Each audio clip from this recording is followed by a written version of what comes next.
When I wake, I know you are with me. In the dark, I can almost see you clearly. Every day, you're singing over me. Like water, my love runs free. Oh, there is nothing like your love. There is nothing and no one above. Oh, come be with us, Holy One.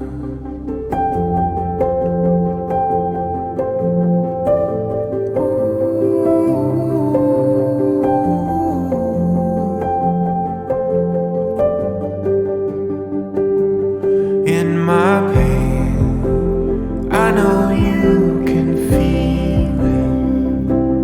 There I find the comfort in your spirit.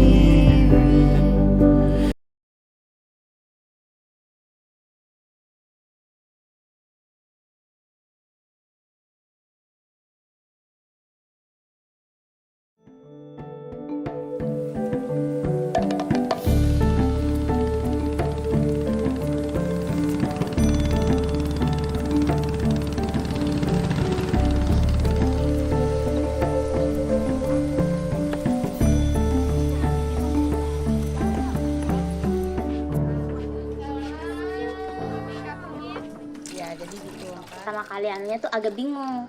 Apa itu es putar gitu? Soalnya kan belum pernah juga gitu. Nah, akhirnya ibu Calin bawa praktek. Dari situ kita tahu walau kita membuat tanpa kulkas gitu bisa es putarnya jadi gitu. Susahnya tuh ya kalau ngaduknya itu biasanya nyuruh mereka laki-laki ngaduk. Apalagi kalau mereka ngaduknya tuh sambil kayak DJ gitu. Jadi kadang-kadang bingung juga sama kelakuan teman kita.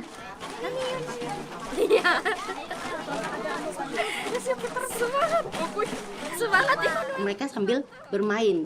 Mereka tidak menyadari kalau mereka sedang belajar dan melihat dari keterbatasan kami yang jauh dari hiruk-pikuk kota ini, kami mencoba mengeksplor apa sih yang ada dalam potensi di daerah untuk kami manfaatkan sebagai media belajar. Ya bisa kita simpulkan kalau dari pelajaran ibu tuh, dari praktek ibu yang ibu kasih gitu, hal yang kita nggak tahu tuh kita bisa tahu, terus dapat banyak manfaat gitu.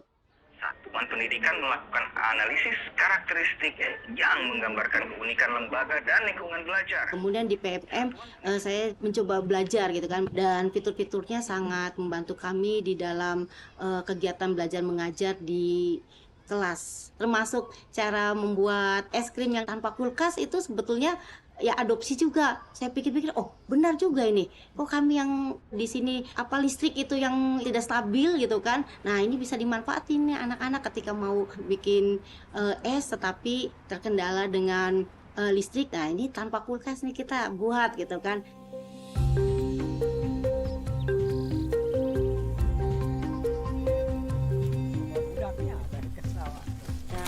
Sekolah tada tadi nata kapan mana tada jauh kamaja jauh, jadi kebanyakan kan yang sekolah kesetaraan yang udah bekerja gitu ya.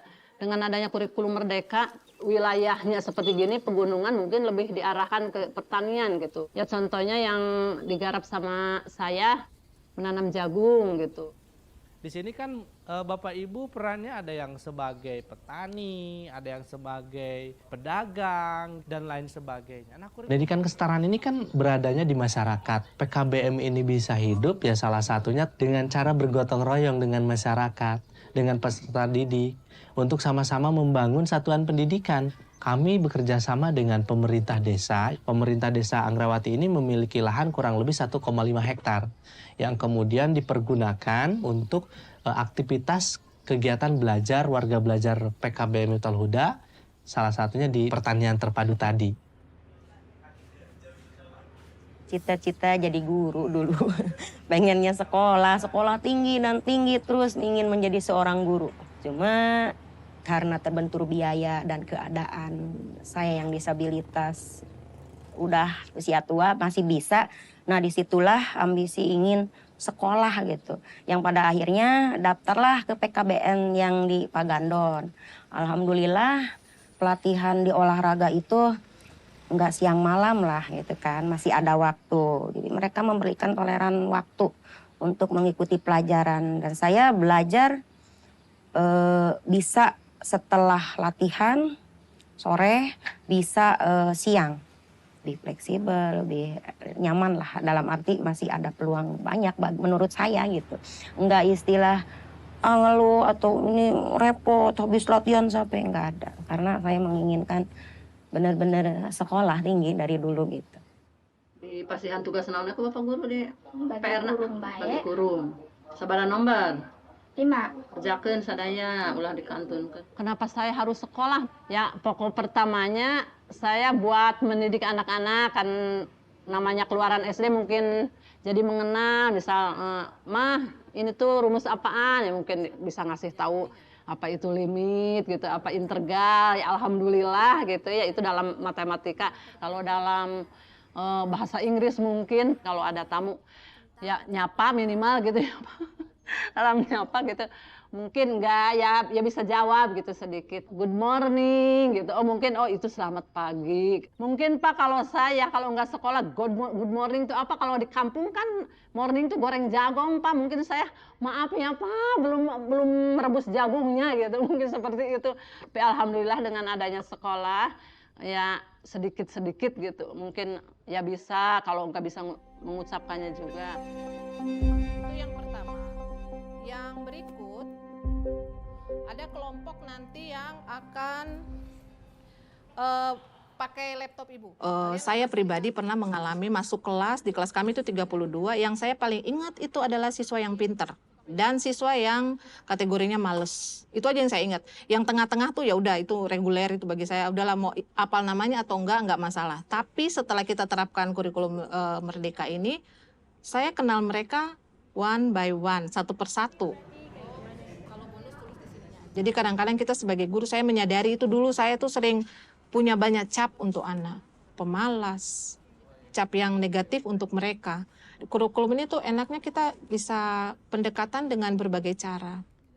Ketika murid kita dikasih kesempatan, mereka akan menunjukkan kemampuan mereka yang sebenarnya tadinya saya nggak tahu bahwa ternyata anak itu tuh dia punya bakat di sini yang sebenarnya kalau kita munculkan kita akan senang dengan mereka, dan anak-anak juga belajar menyenangkan gitu karena belajarnya nggak dipaksa.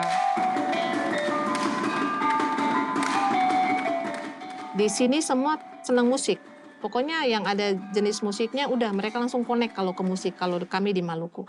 Nah dengan kondisi sekolah menerapkan P5, kami coba angkat tentang budaya ukulele. Lari baku cari sampai dapat Enggo. Enggo lari baku cari sampai dapat Enggo. Dari panjang ini bisa 20, bergantung juga dari jenis ukulele. Sopran ataukah tenor, dan bisa juga bass atau alto. Kami sempat pergi ke sebuah bengkel di Wayame. Di sana kami mempelajari tentang bagaimana sih cara membuat alat musik ukulele dan cara bermainnya. Terus saya berinisiatif untuk membuat satu lirik lagu full. Dan akhirnya lirik lagu yang saya buat itu menjadi lagu pada proyek itu.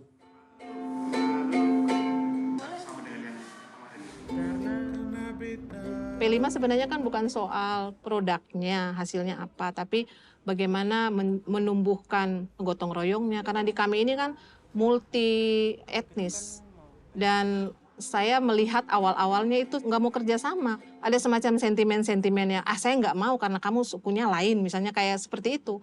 Nah ketika proyek itu dilakukan dan kami katakan bahwa ini loh kebinekaan, kearifan lokal, itu mereka duduk sama-sama. Diskusi, bernalar kritis yang mau ditumbuhkan, itu semuanya jalan pada waktu proyek P5, khususnya yang ukulele itu.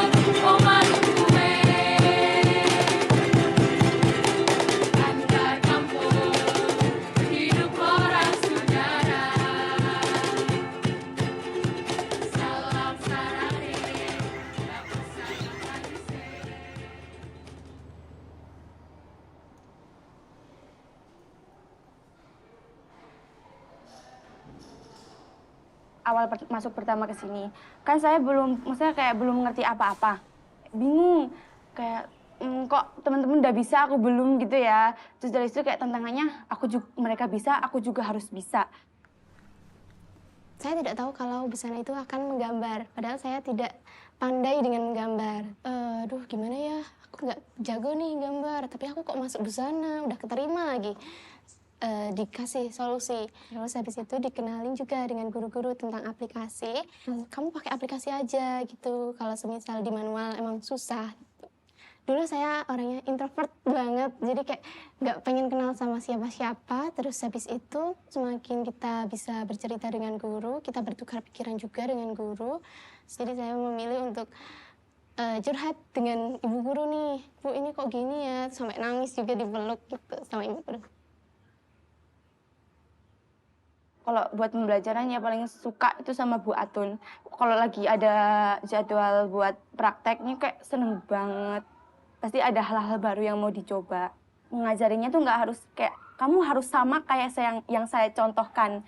Pasti gurunya bilang, ini contoh dari saya. Kalian bisa lihat, misalnya kalian punya ide apapun, tuangin aja idenya, pasti nanti saya terima. Gitu. Guru selalu ngatain gitu. Duduknya yang nyaman terlebih dahulu. Di dalam pembelajaran kurikulum Merdeka, anak itu kan memiliki keunikan masing-masing ya. Ketika guru itu memiliki kedekatan dengan siswa, disitulah guru akan menemukan talenta-talenta itu. Nah, dari talenta yang ada itu dikembangkan. Saya hampir semua guru kayaknya deket. Seneng aja gitu bisa deket sama guru-guru. Kalau sama Bu Atun sendiri, Bu Atun kayak orang tua saya. Nggak cuman orang tua kedua. Bu Atun kayak apa-apa ceritanya sama Bu Atun, ibu juga ceritanya sama Bu Atun. Kayak sama Bu Atun diterima setiap cerita saya, cerita mama, cerita-cerita tentang masalah saya. Entah itu di sekolah, di rumah, atau dimanapun. Bu Atun juga memberikan solusi yang terbaik. Jadi kalau sama Bu Atun rasanya deket, nggak ada rasa canggung sekalipun. Kayak udah bener-bener saya anggap orang tua. Kan biasanya disebut guru itu pahlawan. Sekarang bisa jadi rumah gitu. Jadi kita bisa bercerita, bertukar pikiran. Kalau semisal kita tidak bisa bercerita dengan teman kayak merasa, duh kurang puas nih. Jadi bisa cerita lagi ke guru.